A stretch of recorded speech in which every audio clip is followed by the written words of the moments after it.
Lucas 14. Sabe, todos, talvez aqui, eu não lembro aqui de eu ter comentado sobre, mas talvez em alguma pregação, alguma coisa, mas a palavra de Deus nos ensina em Hebreus capítulo 4, que há um descanso para os santos, há um descanso para aqueles que creem. O apóstolo diz assim, o escritor de Hebreus diz o seguinte: porque nós que temos crido entramos no repouso, assim como Deus também descansou das suas obras no sétimo dia, assim aqueles que creem entraram no descanso de Deus, no repouso. Esse repouso não é uma inércia, não é que a gente vai ficar em estado de não fazer nada, mas é um descanso no meio, vamos dizer assim, no meio da luta. É um descanso no meio da dificuldade e da adversidade. É um descanso além da luta que Deus proporciona aos seus santos, aos seus filhos. E isso é parte da salvação de Deus. E é dado aos santos o descanso no meio da batalha, no meio da luta, a paz, a alegria no meio da guerra. Mas nós vamos ver aqui primeiramente em Lucas, onde o Senhor Jesus fala aqui para nós, a partir do versículo 25, ele diz o seguinte: a parábola acerca da providência. Versículo 25. Ora, ia com Jesus uma grande multidão, e voltando-se Jesus para a multidão, disse-lhe: se alguém vier a mim, e não odiar ou aborrecer a seu pai e mãe e mulher e filhos e irmãos e irmãs, e ainda também a sua própria vida, não pode ser meu discípulo. E qualquer que não levar a sua cruz e não vier após mim, não pode ser meu discípulo. Pois qual de vós, querendo edificar uma torre, não se assenta primeiro a fazer as contas dos gastos, para ver se tem com que acabar? Para que não aconteça que depois de haver posto os alicerces e não podendo acabar, todos os que virem comecem a escarnecer dele, dizendo: este homem começou a edificar e não pôde acabar. Ou qual é o rei que, indo à guerra a pelejar contra outro rei, não se assenta primeiro a tomar conselho sobre se com 10.000 pode sair ao encontro do que vem contra ele com 20.000? De outra maneira, estando o outro ainda longe, manda embaixadores e pede condições de paz. Assim, pois, qualquer de vós que não renuncia a tudo quanto tem, não pode ser meu discípulo. Bom é o sal, mas se ele degenerar, com que se adubará? Nem presta para a terra, nem para o montouro, lançam-no fora. Quem tem ouvidos para ouvir, ouça. Irmãos, primeira coisa aqui nesse contexto: o reino dos céus, ele não pode ser sustentado por mãos frouxas.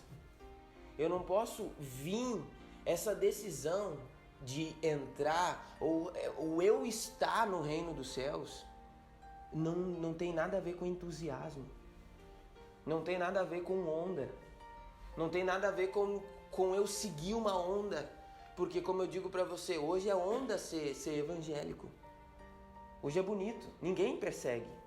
Não persegue por vários motivos. Mas o Jesus está falando, se vocês quiserem vir após mim, se vocês não aborrecer tem uma tradução que fala odiar. Claro que não é para você odiar as pessoas, não é isso. Mas você vai desagradá-las. Se você que vier após mim não vai aborrecer a seu pai, sua mãe, sua mulher, seus filhos, você não é digno de mim.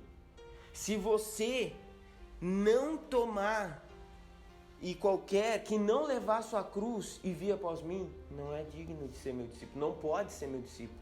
Aí ele começa a dizer, porque quando alguém se senta para edificar uma torre, ele calcula os gastos que ele vai gastar nessa torre. Ele sabe que não é só lançar os alicerces e ir vendo se a coisa vai dar certo. ele tem que saber se ele tem recursos para terminar. Assim também um rei não vai na guerra sem aviso despreparado. Ele entra numa guerra sabendo que se é possível ele vencer o adversário dele que vem contra ele com 10.000 homens, soldados a mais. Por isso, nós não podemos entrar no reino dos céus ou tomar o reino dos céus pensando em largar, como um soldado que põe a sua farda, mas logo chega no campo de batalha e seu coração volta atrás. Nós não podemos entrar e desistir. Nós não podemos entrar na guerra e desertar, na verdade. Não é verdade? Quantos nem entram na batalha? Quantos nem tentam? Quantos chegam assim, quando começa, aperta realmente a perseguição, a pessoa não está disposta a seguir com Cristo. A pessoa não está disposta a dizer não para ela mesma. A pessoa não está disposta a aborrecer a sua própria vida. Se você faz só o que você quer, você não pode ser discípulo de Cristo. Porque eu não faço só o que eu quero. E nenhum de nós faz só o que a gente quer. E se eu faço só o que eu estou disposto a fazer, eu não estou pronto para ser discípulo de Cristo. Porque ele diz, no versículo 33, assim, pois, qualquer de vós que não renuncia a tudo quanto tem, não pode ser meu discípulo. Ele não está falando como a Universal disse para você vender as coisas e entregar na igreja. Ele está falando que tem que haver um compromisso mais forte do que os teus desejos e prazeres. Tem que haver algo dentro do teu coração que é mais forte, como essa canção que a gente cantou. Eu abro mão. Eu não tenho nada na terra além de ti. O Senhor é o meu tesouro aqui nessa terra. O Senhor é o meu alvo e minha perseguição. Porque se não for assim, a gente não vai aguentar. A gente não vai subsistir contra tudo que vem contra a nossa vida. Contra todas as artimanhas de Satanás. A gente vai estar sempre indo lá em cima, descendo, indo lá em cima, descendo de novo. A gente tem que ter uma base firme. Eu vou, como nós cantamos, eu abro mão dos meus sonhos, dos meus planos, da minha vida por ti. Dos prazeres, das minhas vontades, das riquezas por ti. Abrir mão de tudo. Quantas vezes você orou a Deus dizendo, Deus, se o Senhor não quer isso para mim, eu estou disposto a abrir mão disso. Deus, se o Senhor não quer que eu vá por esse caminho, se o Senhor não quer que eu entre dentro dessa loja, ou se o Senhor não quer que eu faça isso, ou que eu, vamos dizer, um exemplo, que eu tenha esse emprego que está me afastando da tua presença, mas é uma coisa boa para mim, mas eu vejo que não é uma coisa boa para minha alma. Se o Senhor não quiser para mim, eu estou disposto a abrir mão. Irmãos, você já passou por um momento onde você abre mão como Abraão abriu mão de Isaac? Quando Abraão, como ele fala nesse louvor, o sacrifício sou eu. Você já chegou até o ponto de abrir mão como Abraão abriu mão de Isaac? Quando ele abriu mão de tudo que era mais precioso para ele na terra, que era o filho dele, que ele esperava por promessa de Deus, mas ele abriu mão, disposto por Deus. E Jesus está dizendo aqui, se alguém não aborrecer e renunciar tudo quanto tem, se eu não for mais valioso para essa pessoa do que tudo que ela tem ou do que ela vai querer ter, ela não pode ser meu discípulo. Não tem como ser meu discípulo. Por quê? Porque os gastos são altíssimos. Porque se você se assenta para edificar uma torre, você tem que entender que você tem que estar disposto a chegar até o fim com essa torre. Você não pode começar e parar no meio do caminho. Você não pode ser descuidado e entrar no reino de Deus achando que você pode parar no meio do caminho. Desistir. Nós não podemos desistir. Nós não podemos parar. Não é questão de decisão, é questão de não poder. Você e eu não podemos parar mais. Aquele que coloca a mão no arado e olha para trás, Jesus disse, não é digno de mim. Lembra? E ele falou bem assim, ó, vocês lembram da mulher de Ló? Vocês lembram da mulher de Ló? Que na destruição de Sodoma e Gomorra, os anjos disseram, vai, mas não olha para trás. E toda a família de Ló, ele, 2 filhas e a esposa fugiram da cidade. E Deus destruiu a cidade. Só que, numa altura do caminho, a mulher de Ló olhou para trás. E a palavra de Deus diz que ela se transformou numa estátua de sal. Você acha que isso não é literal? Ou é que é história? O próprio Senhor Jesus usou disso, dizendo para os discípulos, lembrem da mulher de Ló. Não olhem para trás. Não olhem para trás. Eu vou chegar no ponto onde a nossa força é renovada. Eu vou chegar no ponto onde Deus renova a nossa força. Mas uma coisa que você tem que ter no coração, não olha para trás. Não volta atrás. Porque não tem volta. Uma vez com Jesus, é sempre reto. É sempre adiante. 70 discípulos abandonaram a Cristo. 70. Jesus sabia disso. Jesus não foi pego de surpresa. Tanto que ele apertou os únicos 12, que na verdade eram 11, o outro já estava ali de penetra. Os únicos 11 ele ainda apertou dizendo, vocês querem ir juntos? Senhor, a gente não tem para onde ir. Se a gente abandonar o Senhor, quem tem a palavra da vida eterna? Para onde que a gente vai? Como que a gente vai ser salvo se a gente pegar um outro caminho?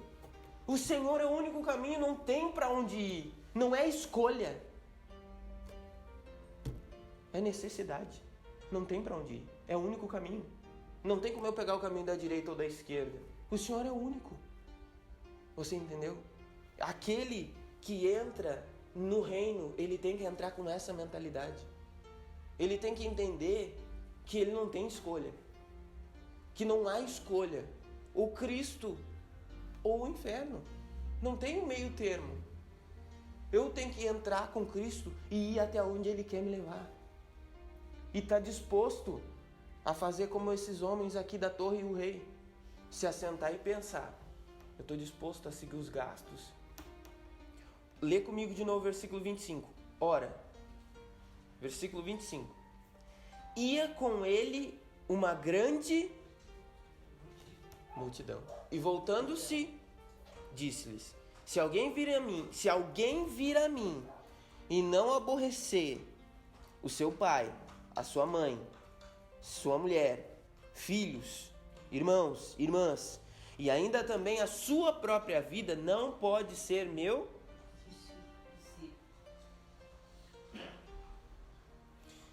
Você viu? É tudo. Se aborrece todo mundo. E a própria vida. Jesus Jesus, em uma coisa, para quem que ele falou isso? Foi para os discípulos? Para quem que Jesus falou isso? Lê o versículo 25. Ora, ia caminhando com ele uma grande multidão. E ele se virando, disse. Ele disse para a multidão que ia atrás dele. Ele disse para a multidão que estava seguindo ele. Ele não disse apenas para os discípulos, para os 12. Ele disse para toda aquela multidão que estava indo atrás dele. Toda a multidão que foi alimentada. Toda a multidão que teve milagres. Toda a multidão que viu milagres. Foi alimentado com o pão do céu. Um pão sobrenatural que Jesus fez multiplicar. Foi várias vezes curada. Muita gente. Todos os endemoniados e coxos e mancos e todo tipo de enfermidade eram levados até Jesus e ele curava a todos. Era coxos que desciam numa cama. Era cegos que vinham até ele pedindo misericórdia. Era leprosos que pediam para ele curar. Todos. Uma grande multidão. Via que Jesus era Jesus. Que Jesus tinha virtude, poder. Só que ele vendo toda essa multidão e vendo que eles estavam descuidados quando seguiam ele. Vendo que aquela multidão estava seguindo ele por causa, sabe, da esperança visível. Por causa do milagre que estava sustentando. Mas quando o milagre não vier, quando a resposta não vir, quando parece que Deus se cala.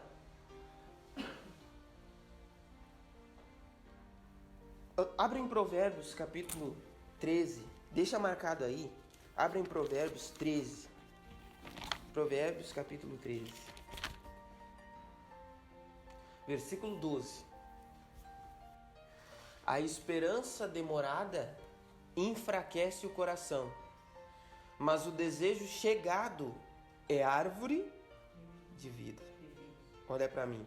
A multidão, ela seguia Jesus, vendo os milagres.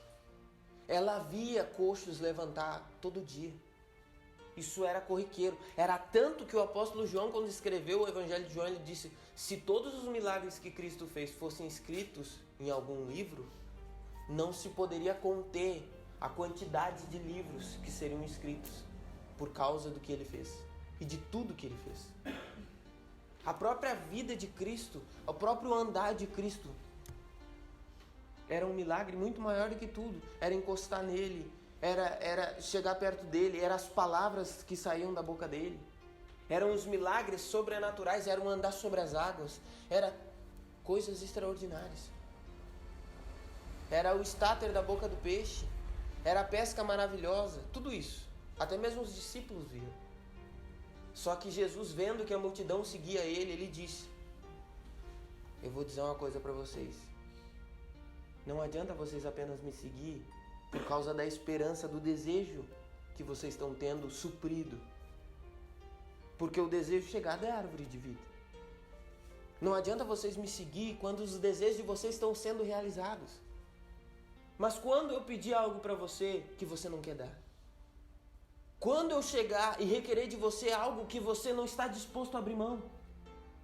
Você não pode ser meu discípulo se você não está disposto.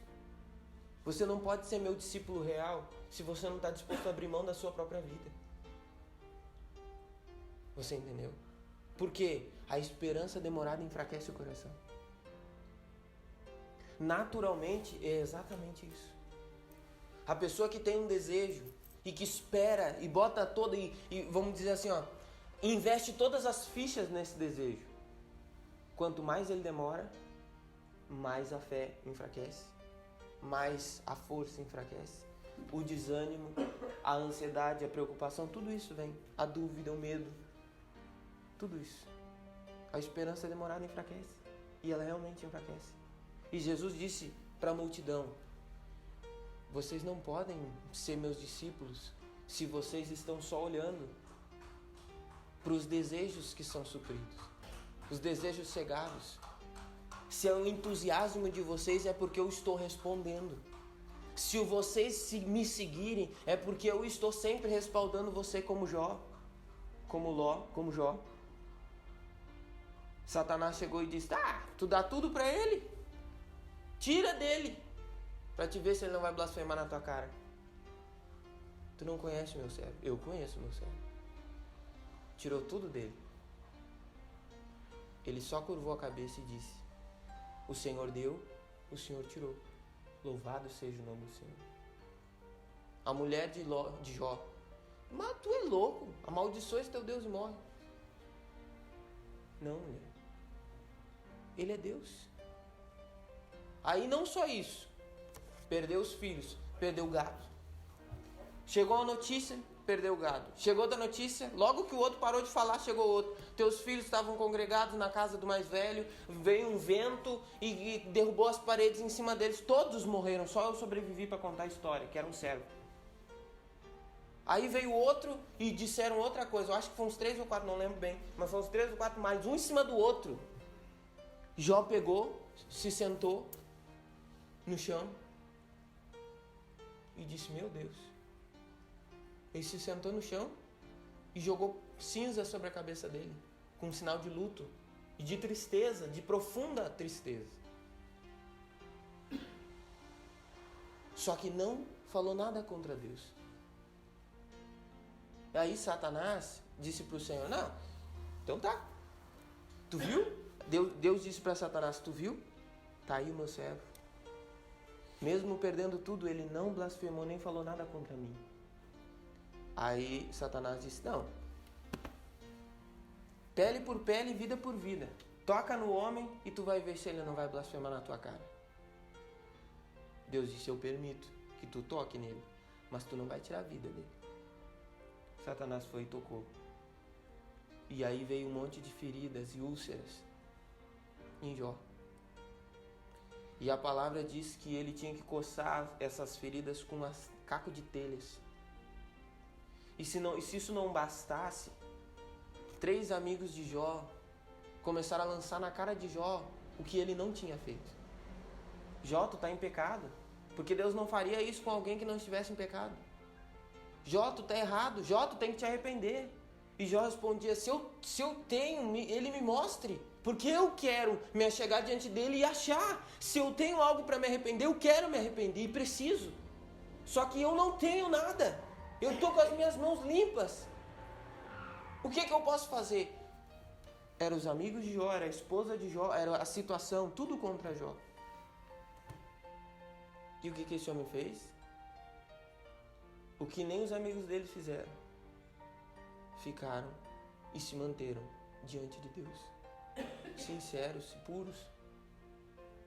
Tudo foi tirado de Jó. Por isso Jesus falou para aquela multidão, não adianta vocês me seguir quando as coisas tudo dão certo e quando o desejo de vocês está sendo suprido.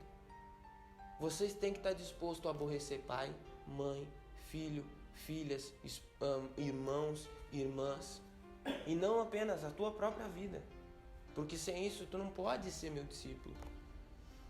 Não é nem querer, é não poder, porque o custo é alto demais. O custo para os filhos para seguir a Cristo é tudo, é todo o nosso coração. Eu ouvi um trecho de uma pregação do pastor Paulo Júnior, ele falou o seguinte: as pessoas entram no relacionamento, fazem tudo e depois chegam diante de Deus, querem que Deus abençoe aquilo que elas decidiram. Aí Deus não faz. Aí ele até diz assim, vai sozinho com teu namorado, com tua namorada, vai sozinho. Tu não perguntou, tu não esperou, tu não foi até Deus esperando que Ele fizesse. Vai sozinho então. Você entende? Hoje em dia as pessoas são deuses da vida delas, pessoais. Hoje em dia tu chegar, tu dar um conselho para alguém, ela acha que tu vai te meter na vida dela e tu não tem direito de fazer isso. O pastor não tem direito de se meter na vida de ninguém. O pastor deve dar conselhos, deve fazer isso e encaminhar as ovelhas. Só que hoje a pior coisa é você dar um conselho para alguém. Por quê? Porque a pessoa não aceita os teus conselhos. Acha que você está te intrometendo na vida dela. Fulano, não toma isso aí. Fulano, tá indo para outra cidade, outro país. Olha. Não, mas lá eu vou conseguir. Olha. Lá não tem, olha lá. Será que vai se alimentar? Será que vai encontrar um lugar lá onde você possa congregar realmente, onde pessoas têm compromisso com Deus? Não, eu vou porque vai ser melhor, com certeza vai ter. Daí a pessoa vai lá e começa. É só, sabe, é uma coisa tão simples assim, é só você estar disposto a fazer simplesmente o que Deus quer. Quando você está disposto, como Jesus falou, Deus, eu abro mão da minha própria vida para simplesmente fazer o que o Senhor quer. Não importa se seja pegar o caminho da mão direita ou da esquerda. Eu só vou fazer o que o Senhor quer. Eu arranco do meu coração os meus desejos. Abro mão deles para que o Senhor simplesmente faça o que o Senhor quer. Eu confio em Ti. Eu dependo de Ti. Não importa. Antes de eu me casar com a Vanessa, eu tive que fazer algumas vezes essa oração. Eu lembro, depois da gente começar, a gente já estava até namorando. E no meio era pessoas dizendo que a Vanessa ia destruir meu ministério. Era pessoas dizendo que a Vanessa não era para mim. Era até mesmo na minha casa. As pessoas não acreditavam em nós dois. Então tu fica meio assim. Meio ali, e agora Deus, o que vai acontecer? E eu lembro que eu estava lá no núcleo, na Santo Tomé. E eu cheguei diante de Deus, eu estava com isso tudo na minha cabeça. Pensando, e agora Deus, o que a gente faz? O que eu faço? Agora a gente está os dois, agora Deus, eu amo ela, o que eu vou fazer? Mas aí eu conscientemente e racionalmente, eu disse para Deus o seguinte, eu disse, Deus, o Senhor sabe que eu estou apaixonado, que eu amo ela. Mas agora, se o Senhor me disser para a gente parar e a gente acabar, daqui eu não vou mais adiante. Eu só quero fazer o que o Senhor quer que eu faça. Independente se isso seja, ou se isso vá me ferir, ou nos ferir. Eu só quero fazer a tua vontade. Por quê? Porque eu tenho certeza que a tua vontade é melhor. Estamos aí hoje. E glória a Deus por isso. E quanto mais tempo passa, a gente nota que foi Deus que nos uniu. Que não foi nós mesmos. Porque eu e ela tínhamos uma vida e um pensamento totalmente diferente. E Deus nos uniu. Só que a gente estava disposto a fazer simplesmente o que Deus falou. Pergunta para ela as orações que ela fazia para Deus. Deus, me leva mesmo que eu não queira ir. Me leva mesmo que eu não queira ir. Porque eu sei que muitas vezes eu não vou querer ir. Mas eu sei que aonde o Senhor me levar é o melhor para mim. Por quê? Porque, irmãos, a nossa natureza, nós somos um ser individual, pessoal, a gente tem vontades. E Deus sabe disso. Deus sabia disso, Cristo sabia disso. Que toda aquela multidão que o seguia tinha filhos, tinha esposo, tinha mãe, tinha pais, tinha irmãos, tinha uma vida. E ele olhou para eles e disse, vou dizer uma coisa para vocês.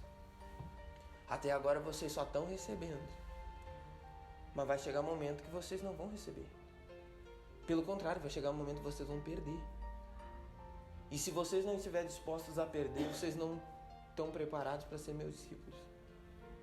Vocês não estão preparados para ser meus discípulos.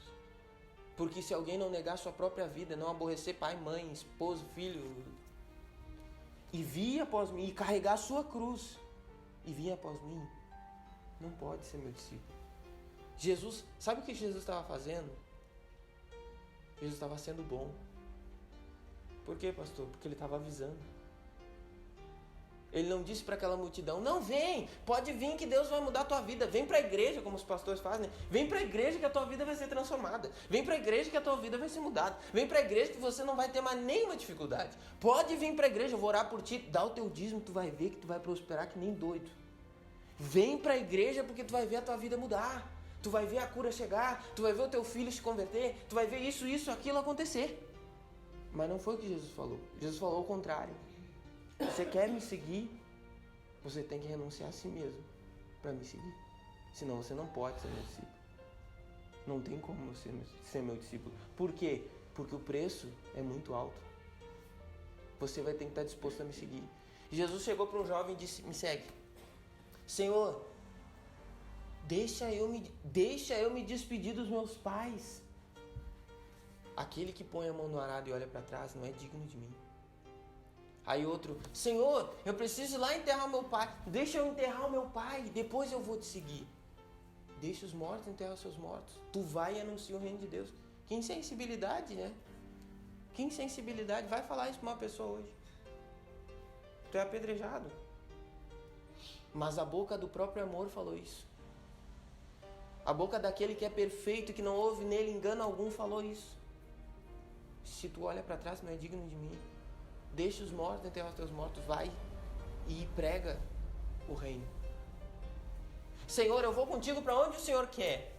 Senhor, eu vou contigo aonde o Senhor estiver. Jesus olhou para ele, pensou. As raposas têm covios, as aves do céu têm ninhos, mas o Filho do Homem não tem onde reclinar a cabeça. Tu tem certeza do que tu está falando? Tu quer seguir? Tu não sabe nem para onde tu vai ir. Esse é o preço. E por isso que, irmãos, o reino dos céus não é para pessoas descuidadas que entram nele sem sentir o peso do fardo e do compromisso. Por que as pessoas não se batizam? Não, é uma responsabilidade de se batizar. Poxa, se a pessoa não se batiza, não toma a decisão de se batizar, como é que ela vai ser salva? Não, eu não estou pronto. Não vai estar pronto nunca. Tu tem que calcular os gastos e te lançar de cabeça. Ou é a vida ou é a morte. Não tem meio termo. Só que o reino dos céus não é para os que têm a esperança demorada. os que estão só focados no desejo chegado, naquilo que elas têm na mão. O reino dos céus é para aquele que toma por esforço, a Bíblia diz. O reino dos céus, a partir de João Batista, após João Batista, o reino dos céus é tomado por violência, por esforço. Mas, pastor, não é a graça? Sim, se não fosse uma graça capacitadora em nós, nenhum de nós teremos capacidade para isso. Nenhum de nós teremos capacidade para seguir até o fim. Só que tu tem que entender que você muitas vezes vai ter que negar a si mesmo. Você vai ter que negar suas vontades.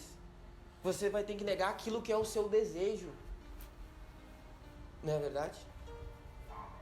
Agora vamos para Isaías capítulo 40. Isaías capítulo 40. Eu vou mostrar para você a esperança renovada. Isaías capítulo 40. Irmãos, no livro... bom, eu vi o filme, o livro ainda não li. Mas uma hora eu vou ler. O filme O Peregrino, a coisa assim, ó, em toda a jornada do peregrino, o que mais me chama a atenção é que as coisas para ele nunca foi facilitada. Quando ele chegou no desfiladeiro da dificuldade, teve dois camaradas que estavam do lado dele, um pegou um lado, o outro pegou o outro lado e ele teve que subir o desfiladeiro, o mais difícil. Quando ele estava andando com o fardo dele, ele quis se livrar do fardo pela lei. E ele tentou subir o Monte Sinai e claro que não conseguiu. E daí ali ele foi repreendido pelo evangelista. Você vê que o evangelista não teve, vamos dizer assim, ó, coitado. O que ele disse? Tu te desviou do caminho. Volta pro caminho. Tu quis se livrar do teu fardo por ti mesmo. Não é assim que as coisas funcionam. Ele vai cair por si mesmo. No momento chegado, ele vai ser tirado. Volta pro caminho. E ele ainda advertiu o cristão. Porque não é certo que se tu se desviar de novo, tu vai conseguir voltar. Não existia advertências. Não, vamos lá, se levanta. Quando o cristão chegou diante do castelo belo, tinha 2 leões na frente dele.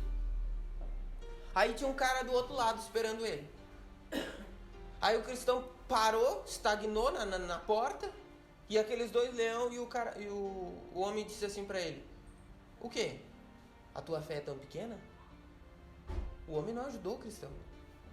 O homem não estendeu, não, pera um pouquinho que eu vou dizer para esses leãozinhos ficar quietinho. Não, tu vai ter que passar. E o que aconteceu? Ele teve que passar. O que o homem falou? Só continua no caminho, que tu vai estar seguro. Ele teve que enfrentar os medos dele. Ele teve que enfrentar os leões. Ele não foi ajudado. Em nada ele foi ajudado. Ele lutou contra ele lutou contra o Beelzebu, o Apolion. Caiu lá depois. Aí veio a ajuda espiritual. Veio a força. Porque ele lutou como um bom guerreiro. Ele desfaleceu em sua força, mas a força dele foi renovada. Ele foi curado. Você vê no final, no último, diante do Rio Jordão lá, a cidade celestial do outro lado do rio. Aí o que ele disse pro anjo? Não tem nenhum barco-ponte pra gente passar aqui. Ele disse assim: vocês vão ter que passar de a pé. Mas o rio é fundo? Depende da confiança que vocês têm no Senhor da cidade. Nada foi facilitado para eles. Quando eles andavam em caminhos cheios de pedras, o cristão olhou um prado do lado, paralelo. Aí o cristão disse para eles: não, aqui ó, paralelo. E eles andando com um monte de pedras, o caminho estava difícil. Vamos pegar o prado, é mais fácil. Aí perguntaram para o homem que era vã confiança: onde é que vai dar esse caminho? Na cidade celestial. E eles foram, achando, atrás da vã confiança. Onde é que eles caíram? No castelo da dúvida, presos pelo gigante desespero. E eles só saíram daquele castelo por causa da chave da promessa. Tudo tem ligação. Só que uma coisa que eu notei nesse filme: o cristão nunca foi ajudado. naturalmente. Ele teve que passar. Ele teve que seguir o caminho. Ele teve que passar por dificuldades. A fé dele teve que ser testada e provada. Ele teve que continuar e perseverar. Ele tinha que ter feito como ele fez, a própria vida dele. Ele tinha, por isso que Jesus disse para aquela multidão: vocês estão certos disso? Vocês estão dispostos, sim? Vocês estão dispostos a simplesmente me seguir? Aborrecer pai, mãe, filho, esposo, marido, mulher, irmã e a própria vida para me seguir? Porque eu vou dizer que quando alguém edifica uma torre, ele se assenta para ver se ele está pronto para isso. Quando um rei vai para a guerra, ele se assenta antes para ver se ele vai conseguir vencer essa guerra. Por isso eu digo, se vocês não estão dispostos a aborrecer a própria vida, vocês não podem me seguir. Porque a esperança demorada enfraquece o coração. Mas olha o que diz daqueles que esperam em Deus. Vamos ler aqui. Isaías 40. O versículo para nós a partir do versículo 28. Não sabes, não ouviste que o eterno Deus, o Senhor, o Criador dos confins da terra, nem se cansa, nem se fadiga? Não há esquadrinhação do seu entendimento. Dá vigor ao cansado e multiplica as forças ao que não tem nenhum vigor. Os jovens se cansarão e se fadigarão, e os jovens certamente cairão. Mas os que esperam no Senhor renovarão as suas forças e subirão com asas como de águia, correrão e não se cansarão, caminharão e não se fadigarão. Por que ele contrasta os jovens com aqueles que esperam no Senhor? Porque os jovens são os que têm vigor, os jovens são os que têm força. Se você quer mostrar força física, se você quer comparar alguma coisa com força física, você fala dos jovens. Porque eles têm força, não é verdade? Eles têm vigor. Ah, tu é jovem, não é o que todo mundo fala. Ah, a pessoa faz isso, faz aquilo. Um dia eu falei para uma pessoa, eu vivo assim, misericórdia. Graças a Deus, Deus tem me dado a graça de viver bem, de viver saudável, de viver... Daí a pessoa diz, tu é jovem.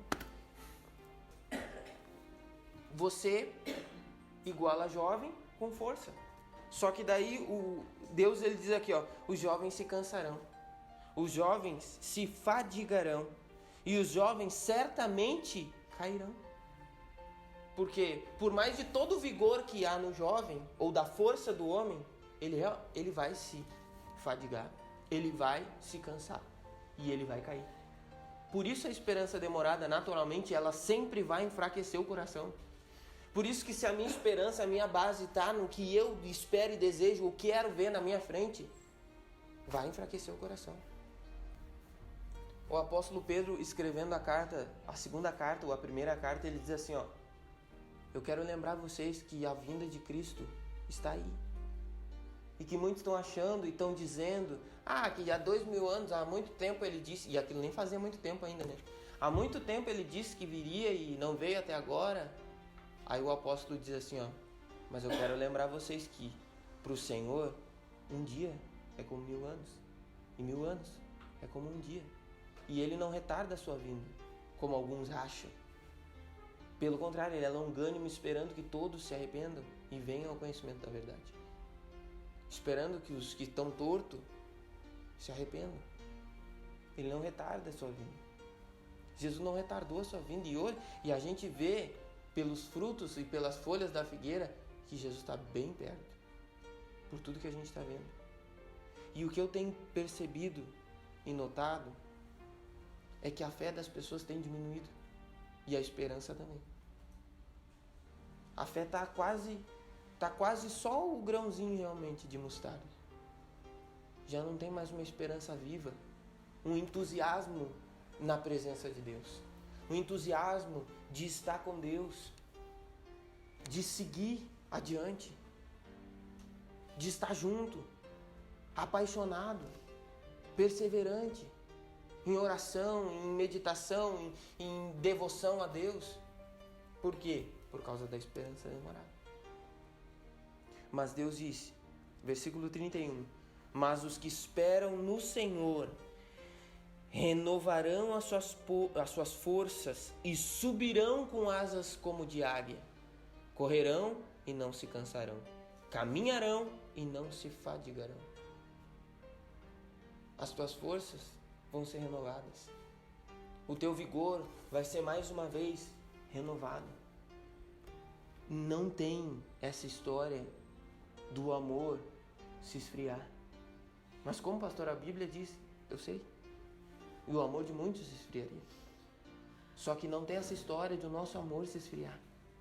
Não tem essa história da gente começar a olhar lá para trás e pensar assim, bah, Deus, como era bom o meu tempo contigo, como eu gostava, quando eu ia para os cultos, como eu tinha alegria de estar na tua casa, como eu tinha alegria de estar no meio dos irmãos, como eu tinha alegria de testemunhar e falar da tua palavra, como eu tinha alegria de dividir o meu testemunho com as pessoas. Agora, Deus, parece que eu sou um arbusto no deserto, seco, que não tem mais alegria e nem sinto quando vem o bem. O bem vem e eu nem percebo. As coisas boas acontecem, mas não me causa nenhuma alegria com isso. Irmãos, eu vejo a fé se terminando, como se Deus não fosse o mesmo Deus e poderoso para fazer o que Ele quer fazer. Mas por quê? Esperança demorada. Falta de maturidade e comunhão com Deus. Porque só aqueles que esperam no Senhor renovam suas forças. Aqueles que estão diante dEle, aqueles que estão olhando para Ele, aqueles que não estão olhando para as circunstâncias, aqueles que conseguem extrair de Deus a sua força, conseguem extrair das palavras de Deus o seu consolo e o seu vigor, que não olha para si, mas que olha para Cristo e que vê nele a sua força, que vê nele, pastor, eu já não aguento mais lutar contra a tentação, pastor, eu não aguento mais lutar contra a minha carne. Os que não conseguem ver em Cristo essa força, em Cristo a vitória sobre o teu pecado, sobre a tua carne, sobre os teus maus desejos, sobre os teus impulsos errados, em Cristo. Porque se você viver a vida toda lutando simplesmente contra você mesmo, com certeza você vai desanimar. E enquanto mais passa o tempo, você olha só para si mesmo, mais você vai se afundar. Tira os olhos de você. Olhe para Deus. Olhe para as possibilidades dEle. Olhe para o poder dEle, o poder que te tirou da cegueira espiritual. O poder que abriu os teus olhos. O poder que te fez uma nova criatura. Aquele que começou em vocês a boa obra, Ele vai finalizar porque Ele é poderoso para isso. Agora, no meio do caminho, nós não podemos permitir ou nos acomodar pelo nosso amor se esfriar com Deus ou com os irmãos. Nós não podemos deixar isso nos dominar. Nós temos que encontrar e estar diante dele para que as nossas forças sejam renovadas. Porque ele renova as forças.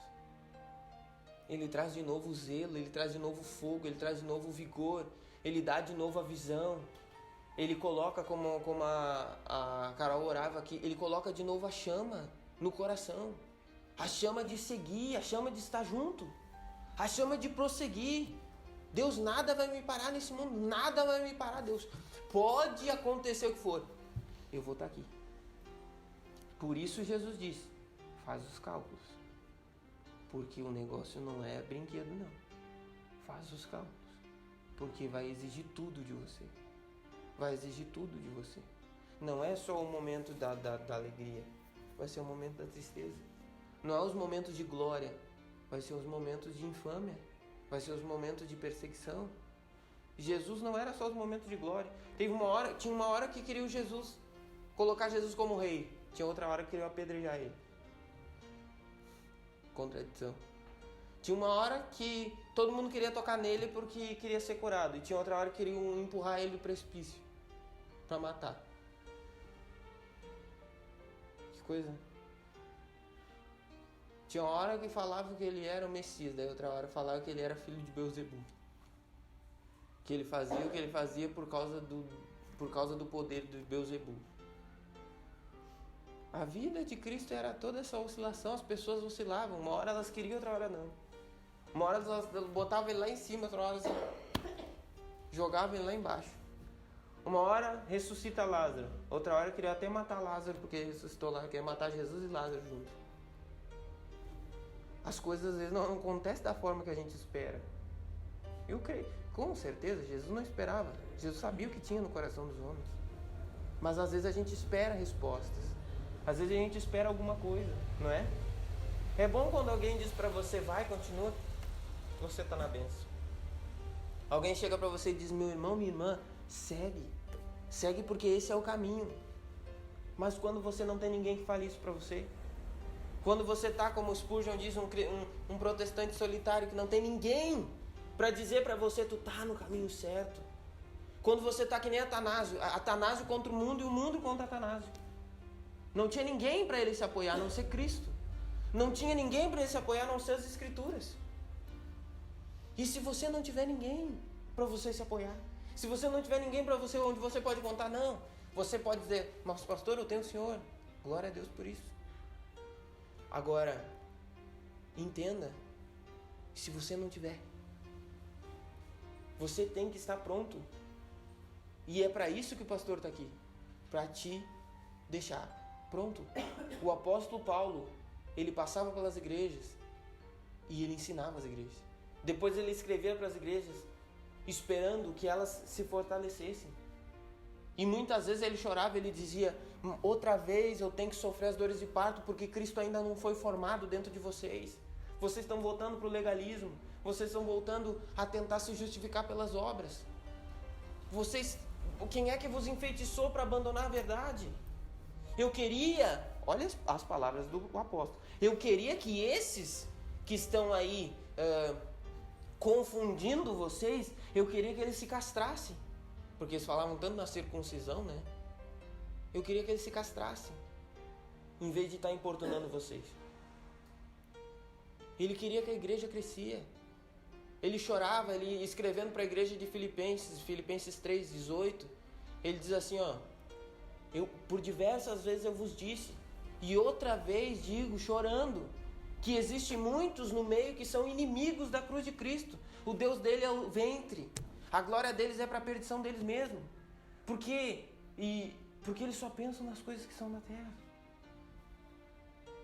Eles só pensam naqui.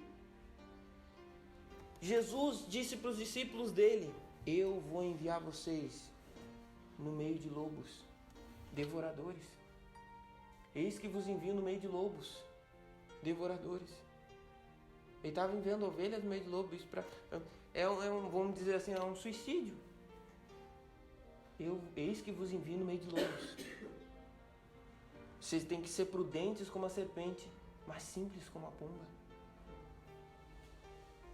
Por quê? Porque vocês estão aí. Vai haver falsos profetas. E vai haver... E irmãos, a gente não entende nem a proporção desse negócio. Porque eu fui ouvir falar de falso profeta depois que eu saí do ministério lá. Mas quando eu leio a Bíblia de uma forma aberta, de uma forma como a palavra diz, não de uma cabeça bitolada que segue, às vezes, o sistema, eu começo a ver quanto os apóstolos falavam dos falsos profetas. O quanto eles advertiam disso. A maioria, se não 100%, 98%, 99% das epístolas, todas, dão orientação e falam dos falsos ensinos, dos falsos profetas. Poxa, se isso fosse uma coisa com pouca relevância, por que todos os apóstolos falariam do mesmo?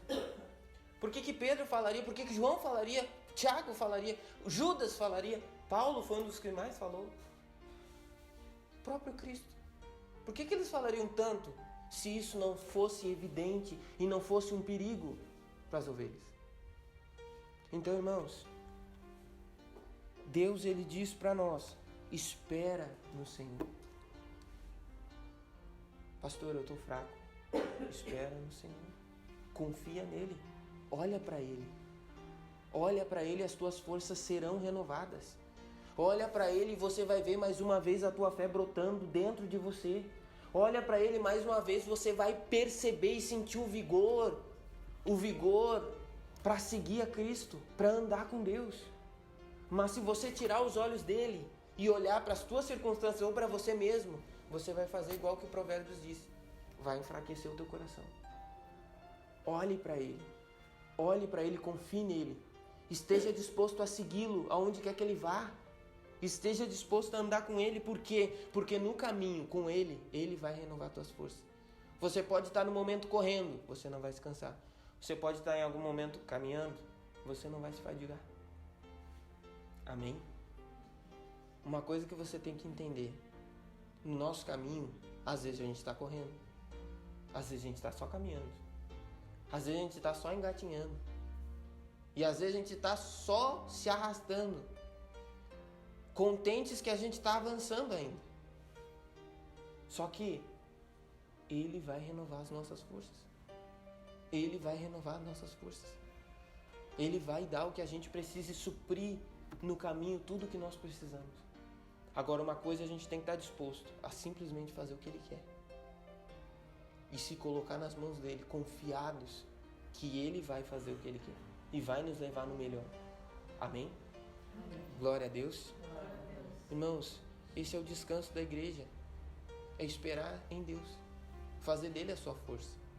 Fazer dele o seu refúgio. Fazer dele a sua paixão. Diga glória a Deus. Por isso que, irmãos, você pode fazer que nem Enoque, viver 300 anos com Deus. Irmãos, eu fico pensando nesse homem. Tem cristão que se gaba de, estou 25 anos com Jesus. Pois é, Enoque viveu 300. E eu não vi ele se gabar nenhuma vez. 300 anos andando com Deus. Tem pessoa que anda 5 anos e já pensa, meu Deus, meu primeiro amor. 300 anos com Deus. E outra, para você ver como ele agradava a Deus nesses 300 anos, qual foi o testemunho? Dele ter se transladado sem ver a morte. Ali mostra pela vida dele que ele alcançou testemunho de que tinha agradado a Deus. Aí a Bíblia diz assim, porque sem fé é impossível agradar a Deus. Mas mostrava que Enoque tinha fé, e tanta fé que agradou a Deus que Deus, não, vou trazer isso aqui. 300 anos andando com Deus, 300 anos com vigor, 300 anos tendo vigor, 300 anos tendo fé, tendo força. 300 anos não oscilando na sua fé, pelo contrário, crescendo. Mas a gente só não cresce na fé quando a gente para de olhar para Cristo. Quando a gente para de esperar em Cristo. Quando a gente começa a olhar para nós. Quando a gente começa a olhar para o mundo. Quando a gente começa a olhar e começa a notar assim, mas isso. Mas se eu fizesse isso. Mas se eu tomasse isso. A minha vida seria um pouco melhor. Seria um pouco mais fácil.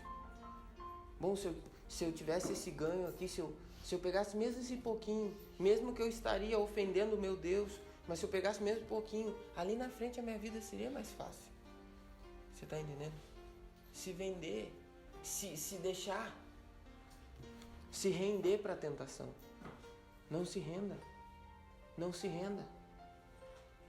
Ainda que você não tenha mais nem força para dizer, sai diabo da minha perna, sai diabo da minha vida, ainda que você não tenha nem força, não se renda. Simplesmente se ponha nas mãos de Deus, coloque diante dele. Porque ele vai renovar tuas forças. Ele vai te colocar de pé de novo. Pastor, eu tropecei. Pastor, eu tropecei na minha vida com Deus. Pastor, eu tropecei. Ele disse, se o meu justo cair, eu vou levantar ele 7 vezes. 7 vezes. Se o meu justo cair, eu coloco ele de pé 7 vezes. Agora, se o ímpio cair, aquele que não tem Deus, vai cair uma vez e dali não vai se levantar. Então, irmãos, a gente tem tudo com Deus. Tudo com Deus. Vamos seguir. Amém? Glória a Deus. Você está disposto? Está disposto? Tem que estar bem disposto. Eu lembro bem. Vê como Deus ele faz umas coisas meio extraordinárias. Eu lembro bem quando a minha irmã chegou para mim, depois, já tinha me convertido, já tinha nascido de novo, porque foi uma experiência bem real. Depois de eu ter nascido de novo, eu fui me batizar um mês depois. E eu lembro que antes de eu me batizar, minha irmã chegou pra mim e disse assim: olha, tu vai tomar um compromisso. A partir de hoje, adeus mundo. Aí eu fazia assim, só sacudia a cabeça. Agora tu vai firmar um compromisso. Não vai ter volta. Eu só baixando e balançava a cabeça. Aí ela disse: pois é. Aí tu vai ter que deixar muita coisa. Aí eu pensei dentro de mim: pra onde é que eu vou? Eu pensei exatamente assim, ó. Se eu não fizer o que Deus me manda fazer, o que eu vou fazer? Eu sabia que eu não tinha escolha. Não havia escolha para mim. Agora eu estava também convicto, eu estava também ciente que iria me custar muita coisa. E até hoje custa. E eu vou dizer para você, sinceramente, tem coisas que eu não quero fazer. Tem coisas que não são fáceis de fazer. Que você não quer fazer, que você não quer soltar. E eu não digo de pecados. Pecados você tem que sair correndo. Eu digo de coisas lícitas, que muitas vezes Deus exige que você solte, porque te prendem. Aleluia, glória a Deus, louvado seja o nome do Senhor.